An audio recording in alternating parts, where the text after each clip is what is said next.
우리 학교엔 너무 닮아서 유명한 쌍둥이 자매가 있었다. 언니의 이름은 수진이고 동생의 이름은 수영이었다. 처음 본 사람은 그 둘을 구별하는 게 거의 불가능했고 친한 친구마저도 헷갈리기 일쑤였다. 쌍둥이의 말로는 부모님도 가끔 헷갈릴 때가 있다고 했다. 그 중에서 동생 수영이 나와 같은 반이었다. 자매는 얼굴뿐만 아니라 성격과 취향까지 같아서 친구들 사이에선 우스갯소리로 그 정도면 분신술을 쓴 게 아니냐고 하곤 했다. 하지만 나만은 그녀와 언니를 정확히 구별할 수 있었다. 그건 아주 사소한 차이였지만 대부분은 알아차리지 못했다. 내가 비밀 얘기 하나 해줄까? 이건 너한테만 특별히 알려주는 거야. 수영이 내 쪽으로 몸을 기울이며 말했다. 우린 점심을 먹고 잠깐 밖에 나와 야외 벤치에 앉아 있었다. 수영은 가끔 엉뚱한 소리를 하곤 했는데 그 얘기들이 재미있어서 나는 흥미롭게 듣곤 했다. 그녀는 소설가가 꿈이라고 말하고 다닐 정도로 상상력이 아주 풍부했다. 실은 언니랑 나는 서로 생각과 감정을 공유할 수 있어. 와, 정말? 나는 버퍼링에 걸린 것처럼 한 박자 느리게 대답했다. 늘 듣는 헛소리지만 그래도 매번 당황스러웠다. 그거 텔레파시 같은 거야? 비슷한데 조금 달라. 쉽게 설명하자면 우리에겐 서로의 생각을 담아두는 공유 폴더가 있거든? 거기에 각자의 생각이 저장되는데 나는 언니 걸, 언니는 내 걸 열어볼 수 있는 거야. 정말 수영이다운 엉뚱한 소리였지만 나는 흥미를 느껴서 계속 들었다. 예를 들어 언니가 딸기 스무디를 먹었다고 할게. 그럼 언니가 먹었던 경험이 공유 폴더에 저장돼. 그리고 나는 그 폴더에 들어가서 언니의 경험을 대리 체험하는 거야. 단지 딸기 스무디를 먹었다는 기억뿐만이 아니라 그때의 감정과 맛까지도 느껴볼 수 있어. 어때? 대단하지? 나는 솔직히 믿지 않았지만 그냥 그렇다고 대답했다. 그런 능력이 있는데 그동안 왜 숨긴 거야? 완전 유명해질 수 있을 텐데. 반 장난으로 말했는데 수영이는 꽤나 진지한 표정으로 대답했다. 아, 그런 거 싫어. 언니도 마찬가지고. 우린 그냥 평범하게 살고 싶거든. 혹시 정부에서 우릴 데려다가 실험할지도 모르잖아? 그런 거 정말 싫거든. 게다가 사람들이 우리 말을 고지고대로 믿겠어? 당연히 짜고 친다고 생각하겠지. 그런 걸 또 증명하는 것도 싫고. 아무튼 그런 이유로 그동안 비밀로 하기로 한 거야. 아, 그랬구나. 근데 그걸 왜 나한테 얘기하는 거야? 내가 말하고 다니면 어쩌려고. 넌 믿을 수 있으니까. 그리고 뭐 말하고 싶으면 말해. 어차피 아무도 안 믿을 텐데 뭘. 수영이는 말하고서 깔깔거리며 웃었다. 그 특유의 특징과 함께 나는 왠지 수영이 장난에 놀아난 것 같아서 함께 웃을 수가 없었다. 그 후로 수영이는 다시는 그 얘기를 꺼내지 않았다. 나는 그녀가 스스로 지어낸 그 얘기를 그냥 잊어버렸겠거니 라고 생각했다. 헌데 이상하게도 나는 그 얘기가 자꾸만 신경 쓰여서 수영이를 볼 때마다 그것을 떠올리곤 했다. 하지만 절대 그 말을 입 밖으로 꺼내진 않았다. 왠지 놀림을 당할 것 같아서였다. 그렇게 그때를 잊어버리고 있을 때쯤 평온하던 학교 생활에 뜻밖의 사건이 일어나고 말았다. 우리 학교 학생 하나가 학교 근처 도로에서 무단횡단을 하다가 차에 치인 것이다. 그 학생은 다름 아닌 수영이었다. 수영은 차에 치이면서 머리를 심하게 다쳐 의식불명 상태에 빠졌고 며칠 후 사망하고 말았다. 언니 수지는 그 일로 충격을 받았는지 며칠 동안 학교에도 나오지 않았다. 자신의 쌍둥이 자매가 죽었다는 게 얼마나 큰 충격일지 나로서는 도저히 상상할 수 없는 일이었다. 근데 나는 왠지 그 일이 두고두고 마음에 걸렸다. 내가 아는 수영이는 그렇게 무리하게 도로를 건너는 아이가 아니었기 때문이다.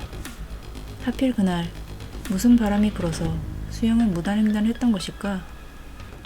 왜 그런 거야? 너 그런 애 아니었잖아. 도대체 왜?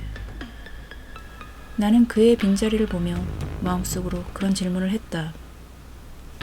그런데 얼마 후 이 사건은 누구도 예상하지 못한 방향으로 흘러가게 되었다. 그 시작은 수영이의 언니 수진으로부터였다. 첫 수업이 시작되기 전에 갑자기 수진이 우리 교실을 찾아왔다. 수진을 본 우리 반 아이들은 마치 귀신을 본 것처럼 표정이 굳어버리고 말았다.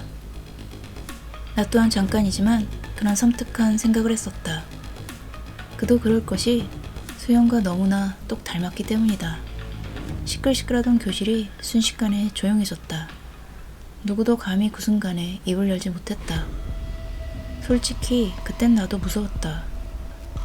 수영과 똑같이 생긴 언니가 죽은 동생의 교실에 갑자기 찾아왔으니 어린 소녀들이 느꼈을 감정이 어떻겠는가.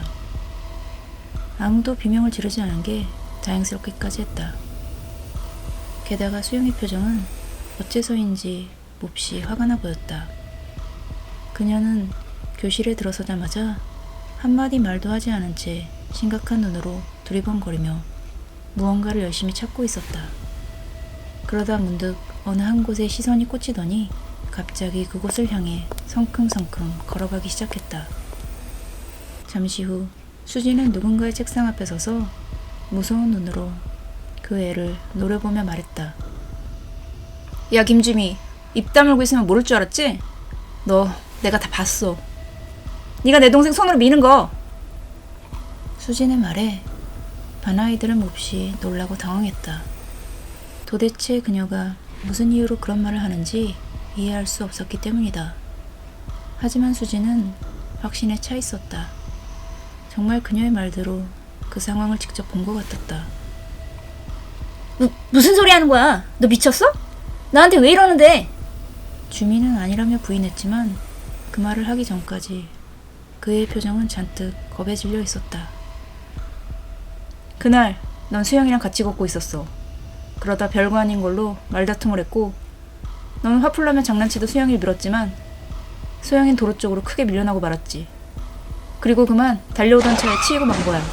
어때? 내 말이 틀려? 무슨 소리 하는 거야? 그래, 고의는 아니었겠지. 너도 무서웠을 거야. 하지만 네가 정말 나쁜 년인 건 그때 내 동생을 버려두고 도망쳤기 때문이야. 그리고는 아무 일도 없었다는 듯 뻔뻔하게 학교에 다니고 있지. 내 동생의 일이 안타깝다며 거짓으로 슬퍼하는 척하면서 말이야. 주민은 계속해서 부인했지만 수지는 전혀 들으려고 하지 않았다. 주미의 손과 얼굴 근육이 심하게 떨리고 있다는 건 자세히 보지 않고도 알 수 있을 정도였다. 그것이 억울함 때문인지 아니면 두려움 때문인지는 알 수 없었지만 확실한 건 주민은 그 순간 공포를 느끼고 있었다는 것이었다. 그때 불현듯 전에 수영이 해준 얘기가 떠올랐다. 자매끼리 서로의 생각을 공유할 수 있다던 그 얘기.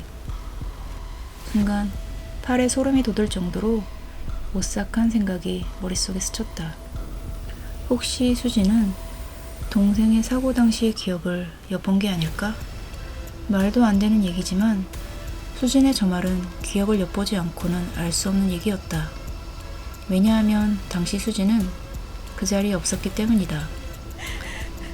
주민은 엎드린 채 엉엉 울기 시작했고 그런 그녀를 수진은 경멸에 찬 눈빛으로 내려다보며 이렇게 말했다.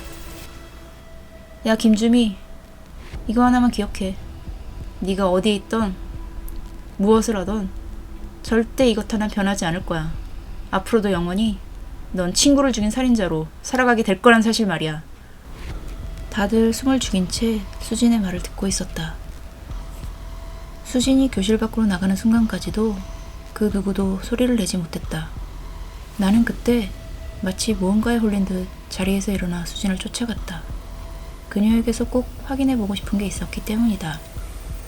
나는 수진을 불러세웠다. 그녀는 아까와는 달리 조금 멍한 표정으로 나를 돌아봤다. 나는 그녀에게 수영에게서 들었던 비밀 이야기를 해주었다. 그리고 사실이냐고 그녀에게 물었다. 하지만 수진은 긍정도 부정도 하지 않은 채 그저 씁쓸한 미소를 지을 뿐이었다. 이제 와서 그게 무슨 소용인데. 수영이 이미 죽었는데. 나는 아무 말도 하지 못했다. 동생의 죽음을 담담하게 말하는 언니 앞에서 무슨 말을 할 수 있겠는가. 헌데 그 순간 나는 뭔가 묘한 것을 보고 말았다. 그녀의 왼쪽 눈 흰자 위에 있는 미세한 점. 그 점은 평소 눈 밑에 숨어 있다가 눈동자를 위로 올릴 때만 살짝 드러나는 것이었다. 내가 그걸 잘 아는 이유는 그것이 쌍둥이 자매를 구별하는 나만의 방법이기 때문이었다. 그리고 그 점은 동생 수영에게만 있는 특징이었다. 나는 내가 잘못 본 것이 아닌가 싶어서 그녀를 붙잡아 둔 채 계속 말을 걸면서 그녀의 눈을 유심히 살펴봤다. 하지만 그 점을 다신 볼 수 없었다. 시간이 오래 지난 지금도 나는 그때 내가 본 것이 진짜인지 아니면 단순한 착각이었는지 확신이 서지 않는다. 하지만 왠지 모르게 그때 그 순간만큼은 수진이 진짜 수영처럼 보였던 게 사실이다.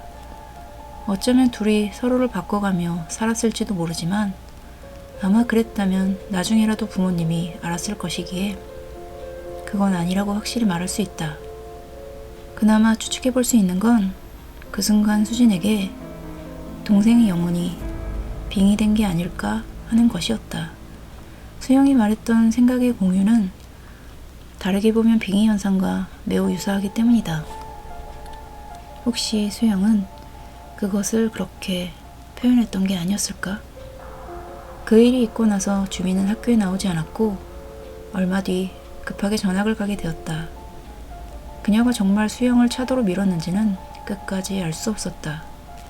당시 도로가엔 주차된 차들이 많았고 블랙박스 영상에선 수영이 갑자기 차 사이에서 튀어나온 것밖에 찍히지 않았기 때문이다. 어느 것 하나 속 시원하게 밝혀진 건 없었지만 나는 어른이 된 지금도 가끔 그 일을 떠올리곤 한다. 너무나 충격적이었기에 그날 교실에서 수진과 주미가 지었던 표정 하나하나까지도 나는 또렷이 기억하고 있다. 그 중에서도 주미의 표정은 정말이지 너무 강렬하게 기억 속에 각인되었다. 나는 지금까지도 그렇게 공포에 사로잡힌 사람의 표정을 본 적이 없다.